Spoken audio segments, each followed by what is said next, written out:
There's a moment in sports that tells a story without ever needing a narrator. A moment where generations collide and something bigger than a game reveals itself. That moment happened during the 2024 WNBA All-Star Weekend, when Cheryl Miller, the legend many still call the greatest women's basketball player to ever step on a court, stood next to Caitlin Clark. The young phenom, who had just finished rewriting the entire scoring history of NCAA basketball. On the surface, it looked like a lighthearted exchange. Clark smiled. Miller teased her. Cameras snapped pictures. Fans cheered.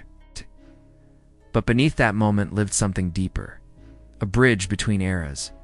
Between what women's basketball used to be, what it has become, and where it is heading because of players like both of them. Their connection didn't begin in Phoenix, though.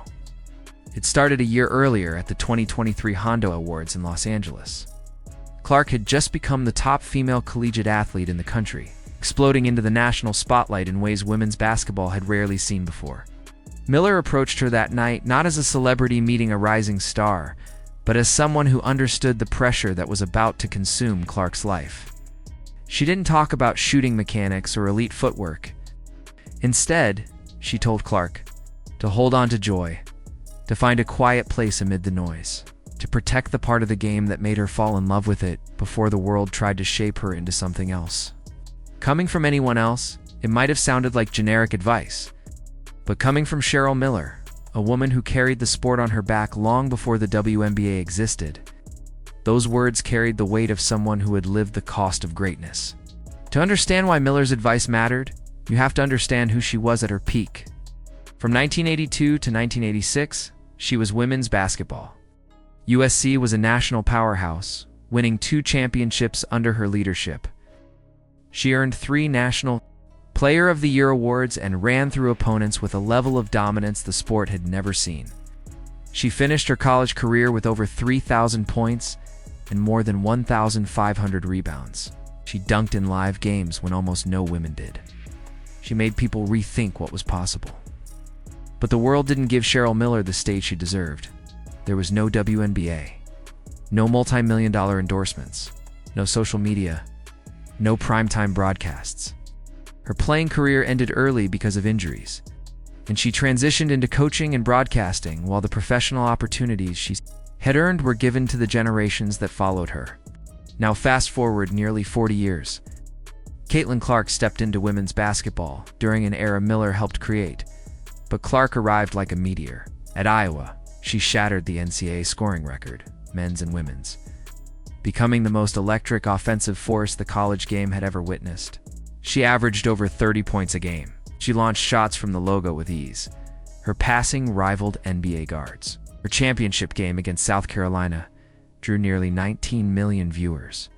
When she entered the WNBA arenas that had never sold out before were suddenly turning away fans at the door.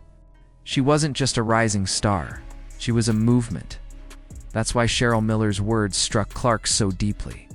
They didn't come from envy or nostalgia. They came from experience, from someone who carried a crown Clark was now inheriting. Miller had been praised, doubted, criticized, targeted, and idolized. She had been the face of her sport without ever being given the full support of a professional league behind her.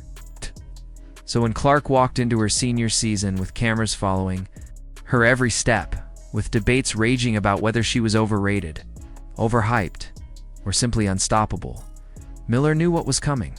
The expectations, the pressure, the emotional toll hidden behind the highlight reels and record-breaking performances. She didn't want Clark to lose herself the way she eventually did under the weight of being the only one carrying a movement. Their paths crossed again during the brutal, early stretch of Clark's rookie WNBA season. The Indiana Fever dropped their first 5 games. Clark took hits that would have been called flagrants anywhere else. Every foul, every turnover, every missed shot turned into national conversation. She carried the expectations of millions while trying to adjust to the speed and physicality of a league filled with world-class athletes. After finally getting her first win on May 24th against the Los Angeles Sparks, there was Cheryl Miller. Again, offering the same kind of grounded encouragement she gave the year before. Savor this. Use this moment to remind yourself who you are. Keep being you. And that message resurfaced again during the All-Star break. Where Miller coached Clark as part of Team WNBA, cameras caught Clark telling Miller that she was glad someone was finally on her side, and Miller simply hugged her. For Clark, who had spent weeks being shoved, fouled, criticized, scrutinized more than any rookie in league history, that validation mattered. For Miller, who never got to experience an era where women's basketball was celebrated on national television, mentoring Clark felt like guiding the torchbearer of a dream she had never stopped believing in. But their connection represents something even bigger. It represents the rare moments where generations of women in sports get to see their sacrifices manifest into progress they never personally experienced. Miller paved the road, but never got to drive on it. Clark is now speeding down that highway with the entire world watching. And in their brief interactions, you can see gratitude passing both ways. Clark respects what Miller built. Miller admires what Clark embodies. Together, they show what women's basketball becomes when legacy and momentum meet. The world often compares the two. Fans debate whether Clark could surpass Miller's greatness. Analysts argue about eras and styles, but Miller doesn't indulge in that. She knows those debates aren't what matter. What matters is that the sport is finally getting the attention, respect, and infrastructure that her generation fought for. What matters is that Clark is building something that future players will benefit from. What matters is that the game she loved has finally reached the stage she always dreamed about. And so when Cheryl Miller looks at Caitlin Clark, she isn't looking at a replacement or competition. She's looking at fulfillment, the next chapter in a story that started with playground courts in Compton and grew into college arenas packed with screaming fans in Iowa. A story that began with the first woman who made the country believe. Now meeting the woman who made the world watch. What do you think the next generation of women's basketball stars will take from Caitlin Clark the same way Clark has learned from Cheryl Miller?